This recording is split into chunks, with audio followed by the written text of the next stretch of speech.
Daniel's words hit me like thunder. Someone forced me to leave you. I felt a shiver run down my spine. Who? Why? Nothing made sense. My voice trembled. Daniel, what are you talking about? Who would force you to leave me? He squeezed his eyes shut, as if saying the truth would rip him apart. It was your father. My heart dropped. My father? I whispered. Why would he? Daniel took a shaky breath and whispered the words that made my knees go weak. Because I wasn't good enough for you. He told me that if I didn't disappear, he would destroy my life and yours. The world around me faded. The horns, the footsteps, the noise, everything melted into silence. I remembered it now. How suddenly everything fell apart. How Daniel stopped answering my calls. How he vanished without a trace. And all this time, I blamed him. I thought he just stopped loving me. But now, hearing this, it felt like someone stabbed me with the truth. I dropped down beside him on the sidewalk, ignoring the stares of strangers passing by. Daniel, why didn't you tell me? Why didn't you come to me? My voice cracked with pain. He laughed bitterly, a broken, hollow sound. I tried, Emily. I tried to fight, but your father already knew everything about me. My sick mother, our debts. He threatened to ruin the only home I had left. He looked up and tears filled his eyes. I wanted to protect you. I wanted you to have the life you deserved. So I walked away. And after that, everything in my life collapsed. He told me how he lost his job a month after leaving me, how his mother passed away, how he tried to survive but eventually ended up on the streets, alone, hopeless, broken. While he spoke, I felt hot tears rolling down my cheeks. Daniel, you should have told me. I would have chosen you every time, no matter what. He shook his head gently. You don't understand, Emily. I loved you too much to let you throw your future away for me. A painful silence settled between us. Then Daniel whispered something so heartbreaking. It crushed whatever pieces of my heart were still intact. I never stopped loving you, not even for a second. My heart felt too heavy to carry as Daniel's confession echoed in my mind. The man I had blamed for years, the man I thought abandoned me without remorse, he had actually sacrificed everything to protect me. I wiped my tears, trying to steady my breathing. Daniel, come with me, I said softly. You can't stay out here. Let me help you. But he quickly shook his head, fear flickering in his eyes.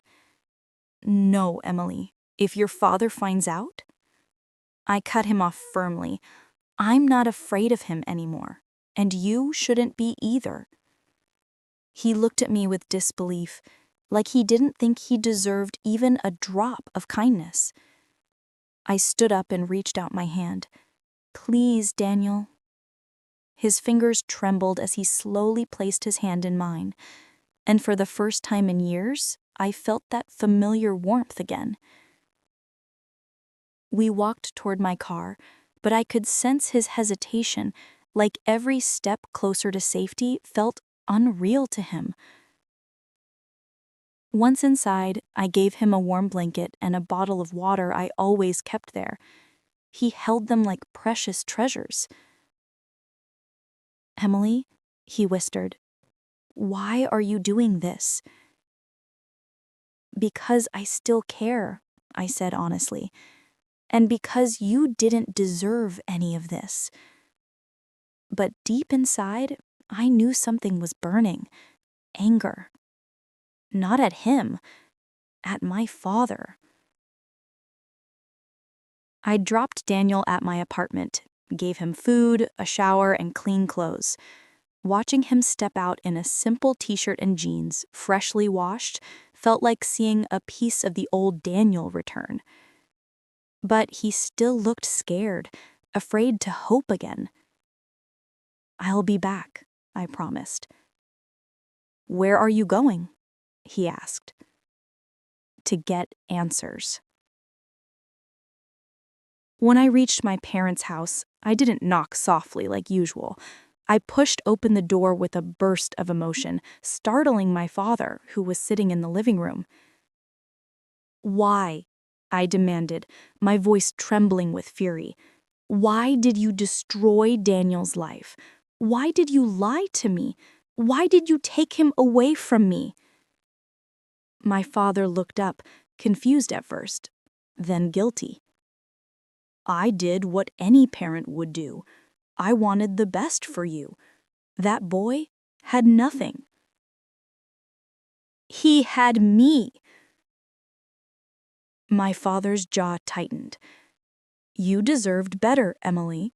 Someone successful, someone stable. Not a boy with a dying mother and no future." His words felt like knives. "You had no right," I whispered.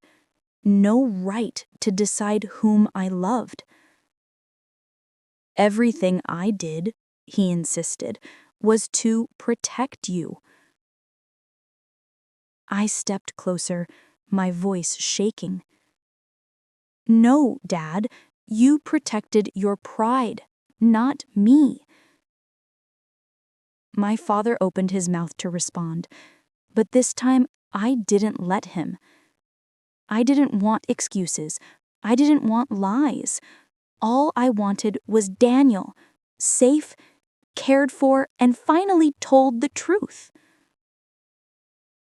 "I'm done letting you control my life." And with that, I walked out, leaving my father speechless behind me. As I drove back to Daniel, my hands trembled with adrenaline. I didn't know what the future held, but I knew one thing for sure. I wasn't going to lose him again. Not this time. Daniel was sitting on the couch when I returned, his hands clasped together, eyes lowered, as if he expected the worst. When he heard the door open, he looked up with fear. "Emily, did your father say something? Are you okay?" I walked straight toward him and sat beside him, close enough for him to feel the certainty in my presence. "I'm more than okay," I said gently, "because I finally know the truth, and because you're here." His eyebrows furrowed. "You confronted him?" "Yes," I nodded, "and everything he did was wrong, deeply wrong. But it's over now." Daniel's eyes filled with guilt.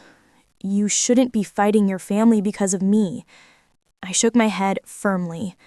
"I'm not fighting for you. I'm fighting with you. There's a difference." For a long moment, neither of us spoke. We just sat there, breathing the same air, letting the weight of the past settle between us. Then I softly placed my hand on his. "You're safe here, Daniel. You're not alone." That was all it took. His shoulders shook, and he broke. Tears streamed down his face, raw, painful tears that came from the years he had spent hiding, suffering, and surviving. "I didn't think anyone cared about me anymore," he whispered. "When my mom died, I lost everything. I didn't know who I was without her. And after I left you, I felt like I didn't deserve anything good." My heart squeezed painfully. "Daniel, listen to me," I said softly, lifting his chin so his eyes met mine. "You deserve love. You deserve help. You deserve a life beyond the pain. And I'm not going anywhere." The room went quiet, but not in an empty way, in a comforting, healing way. He breathed out shakily. "I never stopped thinking about you," he said. "Every night on the streets, I imagined what life would have been if things were different." "And now," I whispered, "we can start again. Not from where we stopped, but from where we are now." He looked at me with a fragile hope, a hope that made my chest warm. "But I have nothing to offer you," he said. "I have honesty. You have a good heart, And you still have me." A small, broken smile touched his lips. For the first time in years, Daniel looked alive again. Over the next few days, I helped him settle into a clean room in my apartment. I bought him groceries, clothes, and essentials. He started attending counseling services the city provided for homeless individuals. He shaved, trimmed his hair, and slowly began to look like the Daniel I once knew, but softer, wiser, humbler. Every night we talked about the past, about the pain, the misunderstandings, about forgiveness. And somewhere in that healing, something beautiful quietly returned: trust. One evening, as we sat on my balcony watching the sunset paint the sky, Daniel said something that made my heart flutter. "I don't know what the future holds, Emily, but I want a future now because you walked back into my life." I smiled, feeling warmth spread through my chest. "And I'll walk with you, one step at a time." Weeks passed, and every single one of them felt like a small miracle. Daniel slowly rebuilt himself, not because I saved him, but because he finally believed he deserved to rise again. He found a small job at a local bookshop, sorting shelves and helping customers. It wasn't glamorous, but it gave him purpose, stability, dignity. Every evening, he came home with stories. A kid who asked for adventure books, an elderly woman who needed help finding a novel she had forgotten the title of, a tourist who laughed at his jokes. He was glowing again. And watching him heal healed me too. But the greatest moment, the moment that changed everything, came one quiet Sunday morning. Daniel knocked gently on my bedroom door. "Emily, can we talk?" I stepped out and saw him standing in the hallway, holding something in his hands. An old photograph. It was us, from years ago, laughing in the rain after he had pushed me playfully into a puddle. He swallowed hard. "I used to keep this picture in my pocket when I was homeless. It reminded me that once in my life, someone loved me." My eyes filled instantly. "I still do," I whispered. He stepped closer, voice trembling with sincerity. "Emily, I want to rebuild my life, properly. Not just survive, but really live. And I want to do it honestly, with nothing hidden. But I need to know one thing." I froze the moment I saw him. The man who once promised me forever, sitting on a cold sidewalk, wrapped in a torn blanket, begging strangers for spare change. I couldn't breathe. For a full minute, I stood on the crowded city street, unable to move, my heart pounding so loudly it drowned out the noise of traffic, honking cars, and rushing people. It felt unreal, impossible. How could this be him? Daniel, my first love, my ex, the man who left me without a goodbye 3 years ago. He looked nothing like the confident, charming person I once knew. His hair was messy, his face pale and tired, and his hands trembled as he held a cardboard sign that simply said, "Anything helps." My world spun. I wanted to walk away. I wanted to pretend I didn't see him. After all, he broke me once. Why should I help him now? But something deeper, something human, something emotional pulled me forward. "Daniel?" My voice cracked as I whispered his name. He slowly lifted his head, and when our eyes met, his expression shattered into shock, shame, and something else. Something that made my stomach twist. "Emily?" he whispered, his voice trembling. "Please, don't look at me." 1,000 memories hit me at once. Our late-night drives, our secret jokes, the future we planned together, And the sudden ending I never understood. Tears burned behind my eyes.